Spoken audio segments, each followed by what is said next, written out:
When you watched Ohio State's offensive performance on Friday, whether it was live or on video, what were your impressions, and how much of a challenge is that going to be for you guys? Um, they're very dominant in the passing game and the run game. Very balanced, very efficient. We know it's going to be a challenge. We're just going to have to go in the film room and prepare like we need to.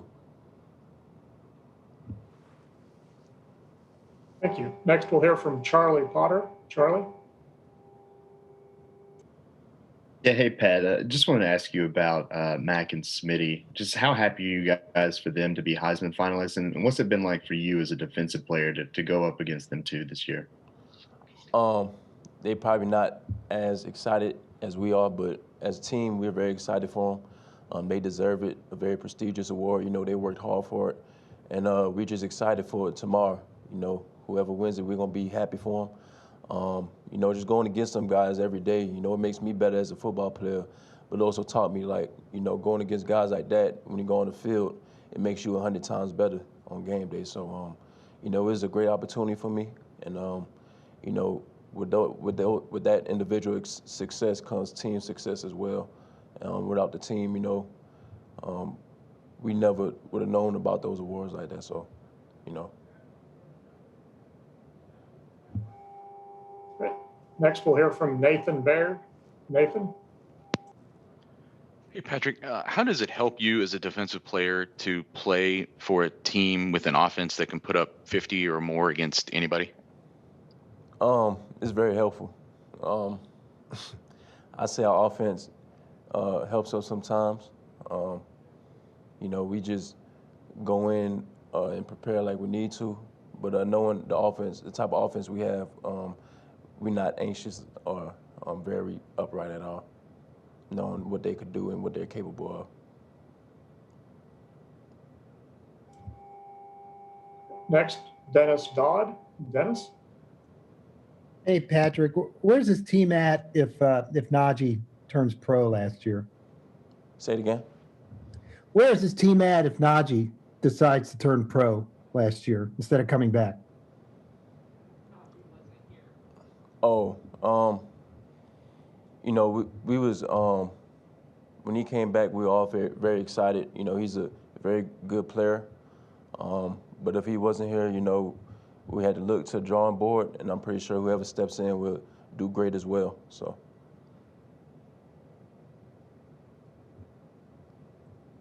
Next, Patrick Murphy. Patrick? Patrick, I'm curious how much you've watched of Ohio State's receiving core, specifically Chris Olave, who obviously had the big game against Clemson, what you've seen out of that group. They're very finesse type of receivers. They got speed, they're vertical threats, but they also run great routes. It's going to be a challenge for us as a secondary and as a unit. So we're going to watch film on them and prepare like we need to focus on, you know, their concepts and what they like to do. Next, we'll hear from Tim May. Tim? Thank you very much. I was wondering, Patrick, as you watched Justin Fields, I would think you watched a little bit of that game the other night. Maybe you didn't, but, you know, he got hit in the back, came back in that game, threw for over 300 yards against those guys. And just what's your impression of Justin Fields, both from what you've heard about him through the last couple of years and then coming out of that game on Friday night? He's a high competitor. You know, he leads the team the right way. You know, they go off of him. And for him to come back in the game, that just shows, like I said, what type of competitor he is and what type of toughness he has. And their team success, you know, builds around him. So, you know, he's a great player all in all. Next, we'll hear from Stephen Means. Stephen? Hey, Patrick. Pre-injury, how did going against Jalen Waddle and Devonta Smith in practice every day, that combination of a slot receiver and an outside receiver, maybe prepare you for what you're going to see against Ohio State with Garrett Wilson and Chris Olave? You know, going against those guys every day in practice, you know, it's like a game day type of situation. So, like, every time I go against them, I treat it like a game, like a situation, like I said. And it helps me prepare for the game, you know, because you're going to see talent like that in the game. But it doesn't get any better than that, what you go against in practice. So, it helps me get better and see what I could improve on and stuff like that. Next, we'll hear from Ashley Herman. Ashley? Hey, Pat, I know you probably are thinking about this, but, playing at home, how much does that mean to you? And where does it fall in your mind? Is it stay in the back of your mind, or where does that fall in importance? It's pretty exciting, to play back at home. But, it doesn't matter where we play at. We still got to play 60 minutes of the football game, and focus on what we need to do and control what we need to control. So I'll say it's another game, and just no matter the setting or no matter where it's at, we still got to play.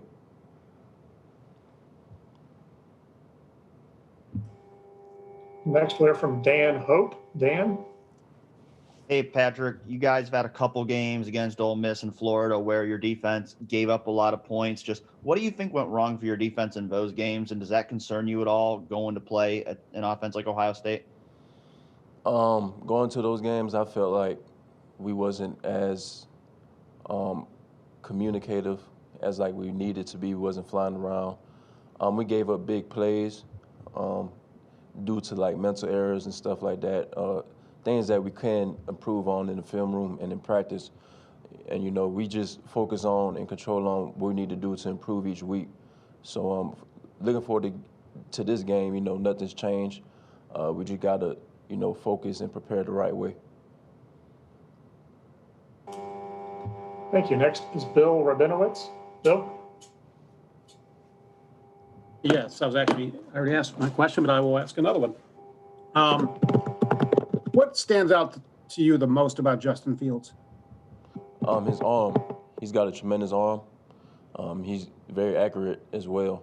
He could put the ball wherever he needs to, and he's very mobile in the pocket. He's a virtual threat. And, he could beat teams multiple ways with his arm and legs. So, he's a good player. Next up, we'll hear from Anthony Euro. Anthony? Hey, Pat, so talk about coming back home. What's the feeling of knowing that family and friends are going to be there to watch you play at Hard Rock? It's going to be a tremendous feeling. Having them come and support me back at home, it'd be a great feeling.